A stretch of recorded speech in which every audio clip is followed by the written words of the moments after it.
Vous en avez pas ras la casquette de néo-rétro chez les constructeurs automobiles? Bah oui, on a eu l'ID-Buzz qui est une sorte de combi nouvelle génération, on a eu la Coccinelle, on a eu là dernièrement la Renault 5, et maintenant on a droit à quoi? À la R4. Ah, vous pensez qu'on va tout de suite essayer cette nouvelle Renault 4? Eh ben pas du tout, il va falloir quoi? Il va falloir vous abonner avec le petit bouton orange qui se trouve ici. Il va falloir aussi liker, hein, avant, bah oui, parce que ça se mérite, hein, tout ça. Nous, on fait pas ça pour rien. Et bah, nous, on dit quoi maintenant? Place au jingle.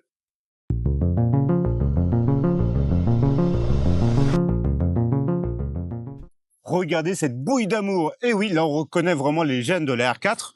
Alors moi, je pensais que comme elle ne faisait pas du tout appel à mon inconscient, ni à ma nostalgie, hein, vu que c'est une voiture des années 60-70, la première R4, la 4L, je pensais pas être sous le charme de cette auto. Eh ben, je me trompais carrément. Regardez cette bouille d'amour. Elle est ultra moderne. Je sais pas comment ils ont réussi à faire ça, utiliser le vieux style pour faire quelque chose de ultra moderne et qui fonctionne surtout. Regardez là, ce superbe panneau, il est vraiment extrêmement travaillé. Vous avez des liserés à LED pour lui donner vraiment de la modernité. Le logo rétroéclairé, ça fonctionne très très bien. Et puis là, vous avez des petits stries un peu partout qui donnent comme un effet losange mais dynamique. C'est vraiment ultra sympa. Et les feux, la semi-rond, on est vraiment sur des codes de la 4L, mais moderne. En réalité, j'adore, j'adore. Et que dire là de cette partie-là, le bouclier qui bah, use du plastique, mais ça fonctionne super bien. Ça fait vraiment très SUV. Bah oui, parce que la R4 moderne, e-tech, c'est un SUV urbain. Un SUV urbain, donc il reprend un peu aussi les codes anciennement, là par exemple comme ces bumpers à l'ancienne qui n'en sont pas du tout, hein, c'est juste une référence. Et sinon, l'ensemble est plutôt assez simple, fluide, c'est efficace, ça fonctionne. Moi, j'aime bien. Et le profil, on y va?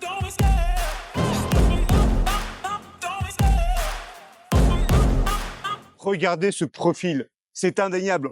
Ils ont repris le profil de notre ancienne 4L il y a à peu près 50-60 ans, hein, pour redessiner tout ça avec un crayon très fin, très subtil, mais tout en gardant les codes modernes du SUV urbain. Alors tout s'articule autour de quoi? Autour de ces passages de roues, de ces jantes 18 pouces livrées de série, peu importe la finition, que ce soit de la première à la dernière, c'est toujours des jantes de 18 pouces. Après, c'est la qualité et la finition de la jante qui va se différencier.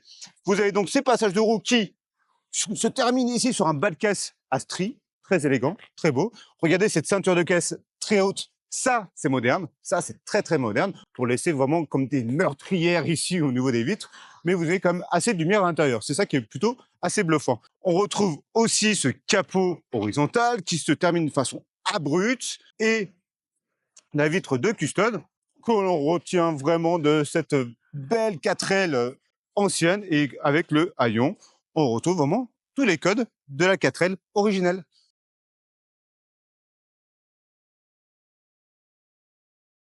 Et c'est le moment de parler du popotin.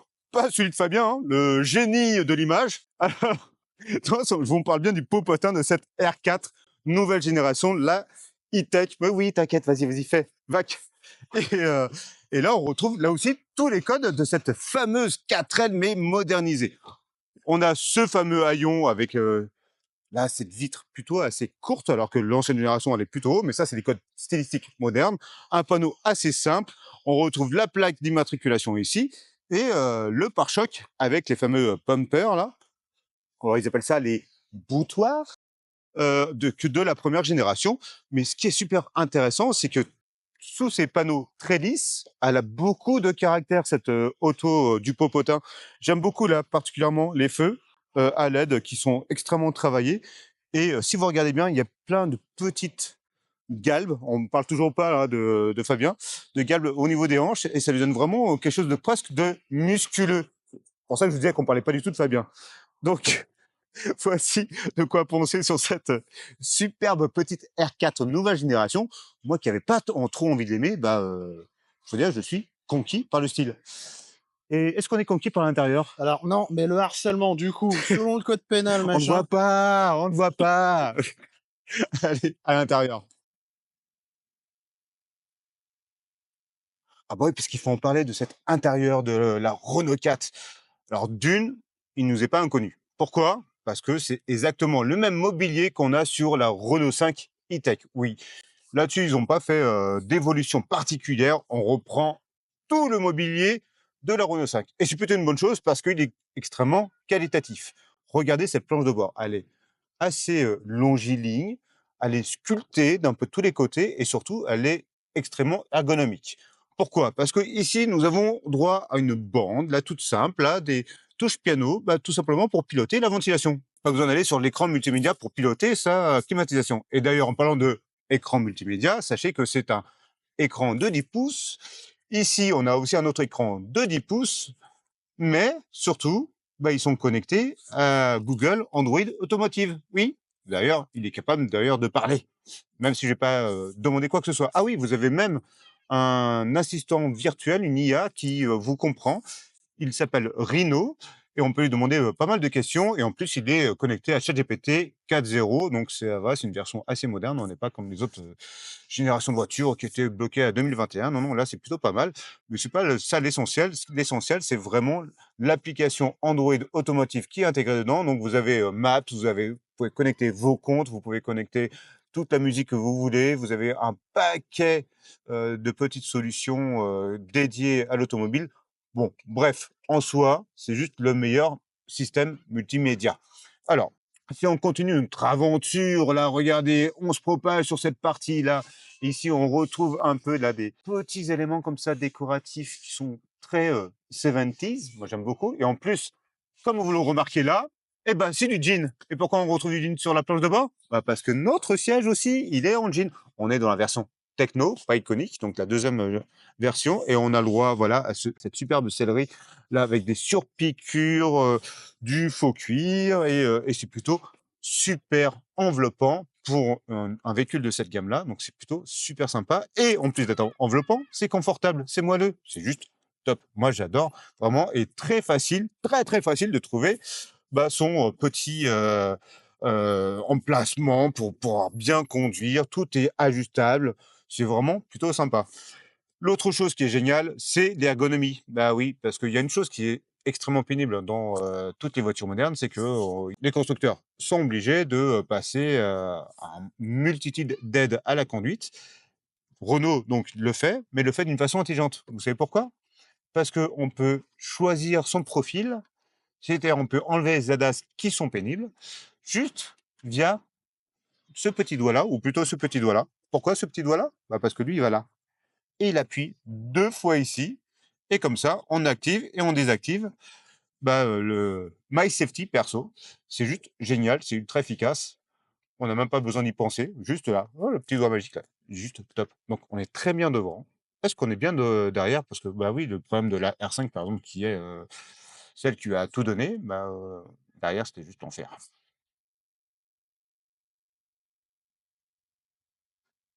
Et bah derrière, regardez-moi ça! Je suis très bien et c'est ça qui est génial. Regardez, 1,80 m devant, 1,80 m derrière. J'ai encore une dizaine de centimètres, bien par là. Mais oui, regardez, avec ton nombril, une dizaine de centimètres, on est très, très bien. Et là aussi, la sellerie est plutôt moelleuse, confortable et vous avez même des petits appuis sur les côtés là pour, bah, pas trop, gigoter et c'est plutôt pas mal encore une fois. Oui et ah oui, cerise sur le capot, regardez, j'ai encore de la place pour la tête. Et ce plafonnier là, qui est issu de la R5, il est super élégant, il est chouette. Bah, franchement, il y a pas grand-chose à dire, hein, sur cet habitacle. Bah, ouais, on y est bien, on se sent bien, c'est ergonomique, des beaux matériaux, de belle qualité, belle finition, d'ailleurs, il y a pas grand-chose à dire, hein. Ah, le coffre.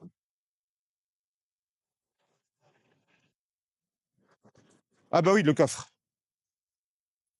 Là, par contre, c'est plus ou moins bien.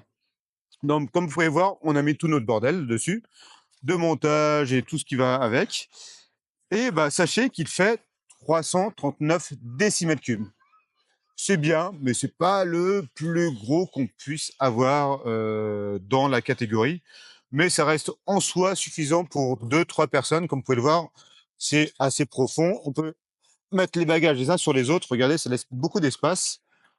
Et ben mine de rien, c'est plutôt assez bien fait. Bah oui, parce qu'en litrage, il fait un peu plus de 420-430 litres. Donc là, c'est pas mal. Et sur le capot, on va le découvrir en live parce que je le sais, mais j'ai même pas fait le test. Ici, normalement, et voilà, vous avez une cave pour mettre les câbles parce que il n'y a pas de frunk, malheureusement, devant. Ça, c'est un vrai défaut des Renault, mais là, ils ont trouvé cette petite astuce. Alors, à savoir qu'ici, vous avez 44 de cachets, mais ils disparaissent si vous prenez l'option de la grosse sono, parce qu'il y a un caisson de basse qui va prendre la place. Donc, il va falloir après vous balader avec un câble qui est plutôt assez bien foutu, mais dans un sac.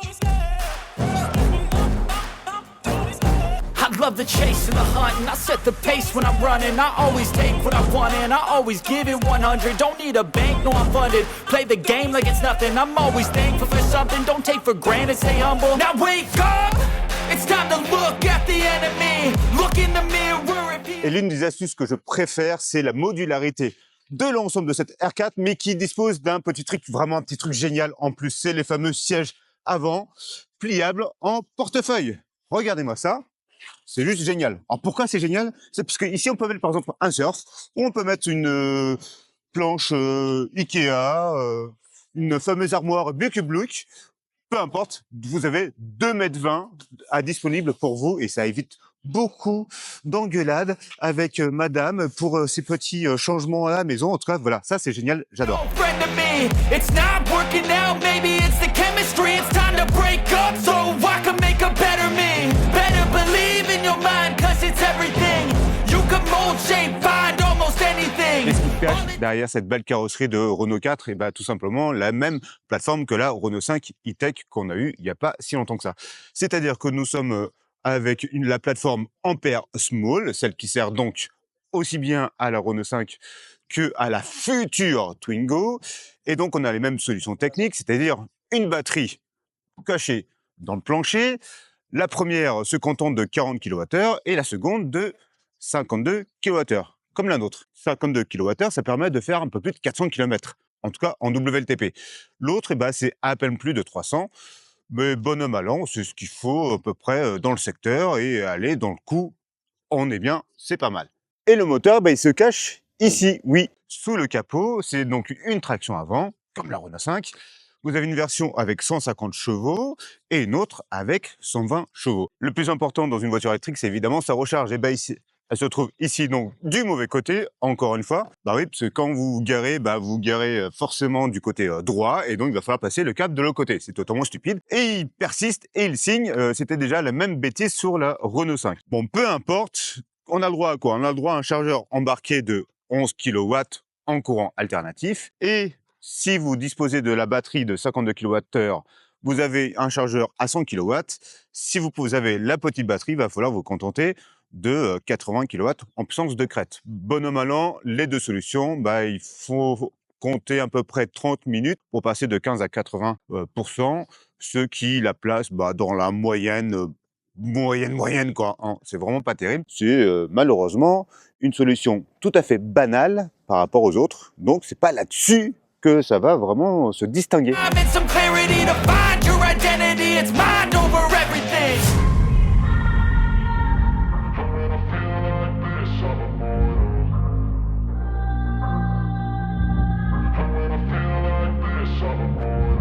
And when I feel like this, I'm immortal. Et alors la question, est-ce que ça vaut vraiment le coup? Est-ce que ça tient la route? Est-ce que c'est confortable? Quelles sont les sensations de conduite de cette R4? Allez, allons-y tout de go. Je suis bluffé. Bluffé pourquoi? D'une, par son confort.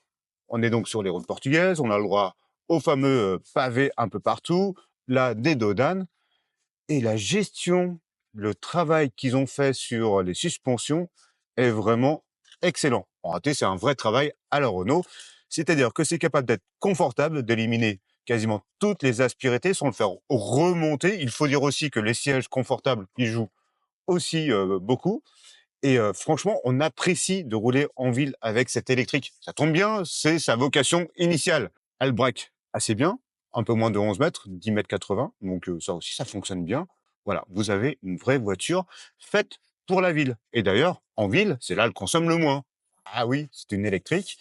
Et vous êtes capable largement, c'est ce qu'on a fait là dans Lisbonne et toutes les routes avoisinantes en périurbain. C'est juste bluffant parce que on est à moins de 12 kWh.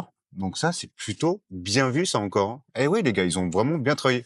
Pourtant, au niveau aérodynamique, Moi, je me disais que ça allait consommer un peu plus que la R5. Bon, en fin de compte, on est quasiment sur les mêmes consommations parce qu'ils ont énormément travaillé sur toutes les petites solutions pour faire diminuer la consommation. Et quoi qu'il en soit, ça fonctionne en ville. Ah, et en route, comment ça se passe? Eh ben là aussi, on profite du confort global de cette superbe Renault 4. Et les consommations ont du mal à dépasser les 15 en urbain, périurbain et sur route nationale. Oui, ça a du mal à dépasser les 15. C'est top, vraiment. Très très bien. Et dès qu'on arrive sur les routes de montagne, justement du côté de Lisbonne, là où nous sommes pour les premiers essais de cette Renault 4, et ben là aussi on est plutôt bluffé parce que en plus de ce fameux confort, on a des suspensions qui sont capables de tenir le pavé. Oui, le train avant ne rechigne pas à la tâche.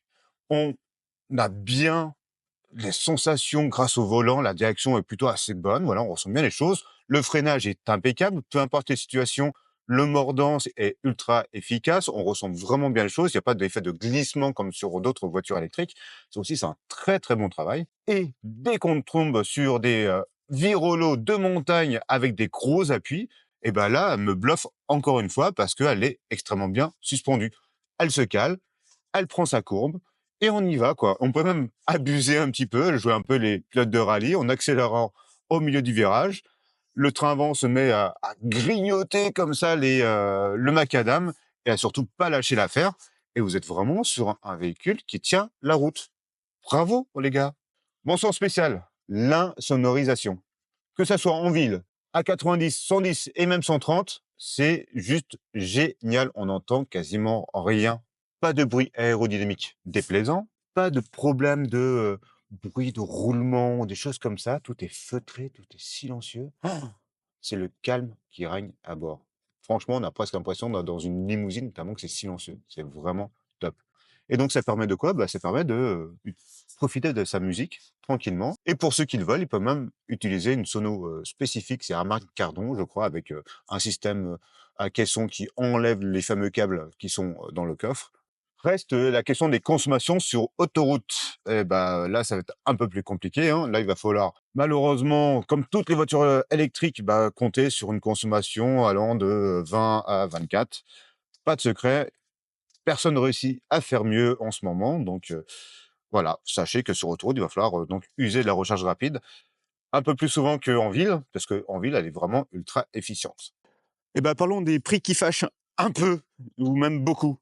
Pourquoi? Parce que si l'offre de base commence à moins de 30 000 €, mais il faut se contenter d'une finition d'entrée de gamme et d'une batterie à 40 kWh, les prix montent très rapidement avec les finitions et les équipements et la batterie. Le delta passe de 30 000 € à un peu plus de 37 000 €, en sachant que notre version, qui n'est pas du tout celle-ci, qui est une Techno 52 kWh, semble être la meilleure des solutions, la meilleure des propositions, là, on est quasiment à 34 000 €. Ah oui, ça pique un peu. La bonne nouvelle, c'est qu'on a quand même le droit au bonus écologique. Ça dépend de vos revenus. Vous pouvez avoir entre moins 2 000 et moins 4 000 €. Vous avez d'autres prix, des choses comme ça. Et surtout, vous avez des offres de financement qui la rendent plutôt accessible aux alentours de 300, 350 € en location longue durée. Mais voilà, c'est pas la bonne nouvelle, ça.